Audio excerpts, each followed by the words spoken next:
بسم الله الرحمن الرحیم. ګرانو قدرمنو، ستاسو کوربه ستاسو همکار ابوبکر صدیق خان ستاسو په خدمت کې حاضر دی. ګرانو کتونکو، زمونږ ټول عمر دا کوشش وي چې ستاسو ملاقات د یو نوي شخصیت سره وکړو، که هغه سیاسي وي، که هغه سماجي وي، که هغه د هر کیټګري سره تعلق ساتي. نن راغلی یو ساولډیر ته، او په ساولډیر کې ډېر محترم مشر جناب سعید خان خټک صاحب د پاکستان تحریک انصاف ډېر یو زه ورته وایم چې یو ریډ کې هډ دي، هم رول پلی کوي، ډېر ایکټیو دی. خو دې سره سره هغوی د ویلیج کونسل ون ساولډیر ممبر هم دي، او د پاکستان تحریک انصاف د ساولډیر چې څومره زما په خیال دا څومره کارونه وشو یا کېږي، نو هغه ټول د سعید خان خټک په نګرانۍ کې دي. موجوده چې کوم سیاسي صورتحال دی هغه خو هم تاسو ته ښکاره دي. په ملک کې دا 13 میاشت یو انقلاب راغلی، او انقلاب داسې و چې حکومت ختم شو، بل راغی، پوره د ملک یو وزیر اعظم بدل شوی دی. په دې والا نن خبرې اترې کوو ډېر محترم سعید خان خټک صاحب سره. سعید خټک صاحب د ټول نه اول خو ستاسو د وخت مننه کوو. روژې څنګه روانې دي روژې؟ شکریہ، ډیره مننه ابوبکر صدیق بھائی چې تاسو دلته راغی. بشخالي پریس کلب اب نیوز، تاسو ډیره مننه. شکریہ. او بس روژې روانې د عبادت میاشت ته، مونږ باندې خو بل امتحان هم راغلی دی. بس انشاءالله مونږ کوشش کوو چې د خان صاحب په لیول مونږ ټیکو خیږو. شکریہ. ډېر پاټو والا ستاسو جلسې جلوسونه سیوا شوي تنقید کوي چې نه روژې شته نه ختم شته، او بس دی دا جلسې جلیسونه چونکې د پی ټی آی په پارټۍ کې اکثر د میوزیک دا پروګرام هم وي، نو په دې والا باندې څه وایي؟ ګوره داسې ده که نه، عبادات او نظریات دا جدا جدا څیزونه دي که نه. اوس که یو سړی دا وایي چې دا روژه ده، او ته که به تاسو سیاسي سټرګل نه کوئ، دا سیاست هم دا عبادت دی، عین عبادت دی. نو د روژې میاشت ته مونږ به عبادت هم کوو، مونږ به دغه د پارټۍ ورکینګ هم انشاءالله کوو. دا خو د ټولو پارټو سره دا مطلب چې د ګرمایش دپاره، د جوش جذبې دپاره دا مطلب چې دا استعمالي کي څیزونه، نو دا څه خاص خبره نه ده. خو صحیح. جلسې چې دومره غټې غټې وشوې، څه ګڼئ د دې نه به تاسو ته څه فایده وي؟ د تحصیل په لیول هم سټرایکونه وشو، ایون د یونین کونسل په لیول هم وشو، پېښور کې، لاهور کې، کراچۍ کې، اوس ورپسې مارچ هم روان دی. څه پیده به درکړي؟ انشاءالله دا خو شروعات دی، او زه ډېر خوشحاله یم چې د پاکستان قوم یو پیره بیا متفق شو، متحد شو، د پاکستان قوم رویښ شو. دا د عمران خان ویژن دی چې دی مطلب هغې باندې مطلب ورسېده اوس، او پاکستاني قوم به صرف دلته د غلو مقابله نه کوي، دی به د بهر دنیا میں انشاءالله مقابله کوي. موږ به په خپل مقصد کامیابېږو، پاکستان به یو عظیم ملک جوړېږي انشاءالله. انشاءالله انشاءالله بېشکه پاکستان به ورځ عظیم ملک جوړېږي. د پی ټی آی حکومت زما په خیال په خیبر پښتونخوا کې خو به دویم ټینور هم مکمل کړي، خو په وفاق کې خپل وخت پوره نه کو. د حکومت د ختمېدو تاسو ته څه وجوهات ښکاري؟ د دې څه وجې وې داسې؟ یاره دا خو چونکې زما د لیول سوال نه دی، اوچت سوال دی، خو بیا هم زه دم چې دلته کې په دې ملک کې مختلف مطلب داسې کارنده دي یا داسې خلک دی چې هغوی داسې غواړي نه چې حکومت خپل ټینور برابر کړي، یا مطلب هغوی خپل میسج عوامو ته برابر ورسوي. نو دا هغې نه غواړي دا څیزونه. خو بار کې موږ به کوشش کوو چې د پاکستان کې حقیقي جمهوریت راشي، حقیقي، او دا خلک د جمهوریت نه مستفید شي انشاءالله. صحیح. نواز شریف علاج که مکمل شي ایرپورټ ته راځي، نو استقبال ته ویځئ؟ نو دا د پاکستان د عین غدار دی، د پاکستان سره هغه ډېر زیاتي کړي، کرپشن یې کړی دی، نو څنګه موږ د هغه استقبال ته مطلب مې دا دی چې اوس هلته نه د هغه علاج مکمل شي، د هغه ملک د هغه ورور وزیر اعظم شو، ستا په خیال د هغه علاج به اوس مکمل شي که به نه شي؟ او د هغې خو علاجونه بیا کمپلیټ شي چې کله به ګورنمنټ کې راشي، علاجونه بیا کمپلیټ شي چې کله ګورنمنټ نه وځي، غلاګانې وکړي، مطلب قوم ته نقصان ورسي، ملک ته نقصان ورسي، بیا بیماران شي غونډ، او هسپتالونو کې پرتې بیا بهر. صحیح. عوامي نیشنل پارټۍ د وزارت نه معذرت کړی دی، ته تاسو په کم نظر ګورئ؟ عوامي نیشنل پارټۍ وزارت نه دی، دی وزارت نه معذرت نه دی کړی، دی ته هغې وزارت ورکوي نه. صحیح. پی ډي ایم شهباز شریف په دا حکومت څنګه رسوي؟ نو د حکومت خو تاسو به ګوره، دی چې کومې نعره لګولې وه چې مهنګۍ کې خلاف مارچ، مهنګۍ کې خلاف نکلینګ، خو د خلکو ته واضحه شوه چې د دې مقصد مهنګۍ نه وه، نه د دې مقصد عوامو. د دې مقصد هغه و چې دوی خپلې چې کوم غلاګانې وې د هغې ډیپینس و چې په دې کوم کیسونو هغه مطلب دي د ځانه لرکول دي، صرف دغه ته راغلي. د دې خلکو د عوامو سره کار نشته، د امپورټډ حکومت ته دا انشاءالله نامنظوره دی، دا بهر په ایجنډو مسلط شوی دی. انشاءالله ډېر زر ده چې د دې به مونږ بسترې ګول کړو، دوی به کور ته ځي. صحیح.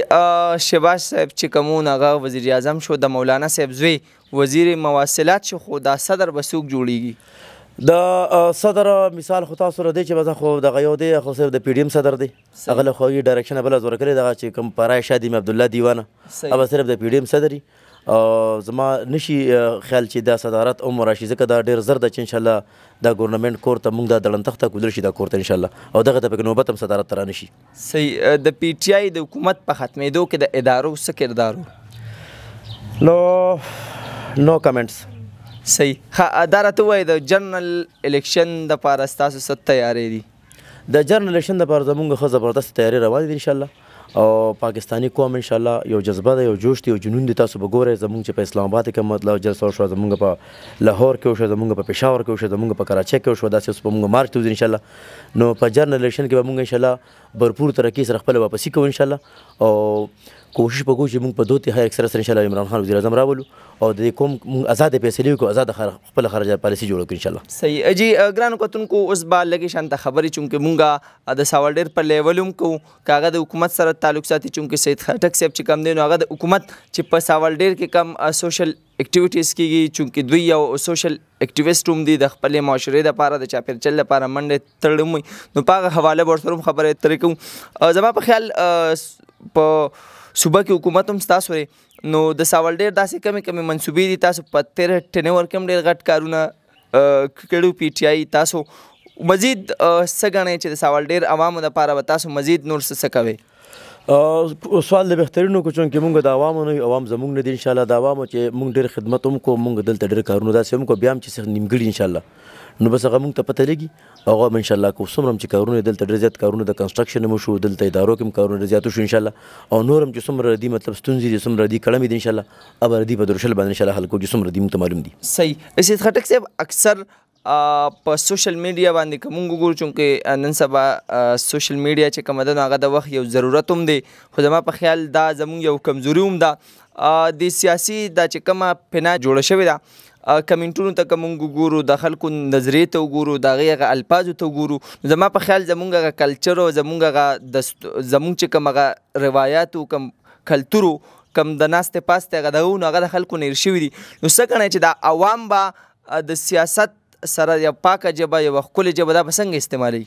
داسې چل دی چې دا مونږ د ارتقا عمل ته تیار نه یو هر 20 کاله بعد 10 کاله بعد 50 کاله بعد د ژوند طور طریقې بدلیږي اخلاق هم د خلکو ټیک دي کمنټس هم د خلکو ټیک دي رای هم د خلکو ټیک ته خو مونږ عادت نه یو دې خبرې سره انشاءالله وخت سره سره مونږ په کار ځان بدلون ته تیار کړو. صحیح. نو دا کم خلک چې مونږ بدلون ته نه پرېږدي او کم خلک چې مونږ مخکې تګ ته نه پرېږدي نو هغې ته را نوې طور طریقې دا غلط ښکاري لهذا د دنیا سره به مقابله کوو دا ښه ټیک ټاک پروګرام روان دی. نه زما د مطلب په کمنټونو کې د مختلف سیاسي پارټو دا خلک چې یو بل ته کومه ژبه استعمالوي نو آیا دا نوې طریقې دي؟ نو مونږ ته داسې مخې له نه سره راغلي نو مونږ داسې په خپله څه کړي نه مو اورېدلي دي خو بارکب دا ازادي اظهار رایه هر سړي ته ازادي ده هر سړی خپله ازاد اوپن رایه ورکولی شي غلط ته غلط او سم ته سم ویلی شي داسې نه ده چې یو سړي اجارهداري او سړی په هغه تنقید نشي کولی او زه بیا ډېره شکریه د عمران خان ادا کوم چې خلکو ته ژبې خولې ورکړي هر سړی د خپل حق تپوس کوي هر سړی د خپل مطلب چې کوم دی تپوس کوي که نه نو دا خو ښه عمل دی او بهترین عمل دی. صحیح. زموږ د ملک په معاشیاتو کې د مسافرو هم ډېر غټ کردار دی چونکې روژه د اختر دی نو زه غواړم چې تاسو دغه مسافرو روریانو ته هم څه ووایئ؟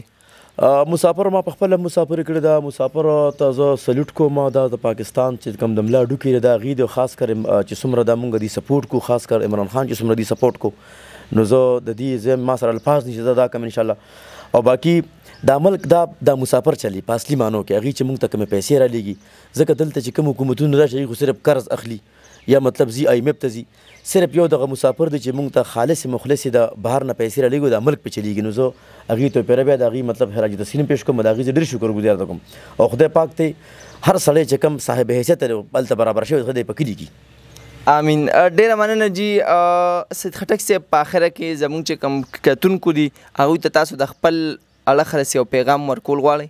نو بس د روژې میاشت او زه یم چې زړونه صفا کې د ژوند هېڅ باور نشته ژوند هر ټایم ختمېدی شي چې سړی ځي هغه الله پاک ته چې غاړه ازادي او د یو بل سره مینه محبت کوي د یو بل خاطر کوي د یو بل دار مدار کوي او یو بل سره ډېره ګزاره کوي.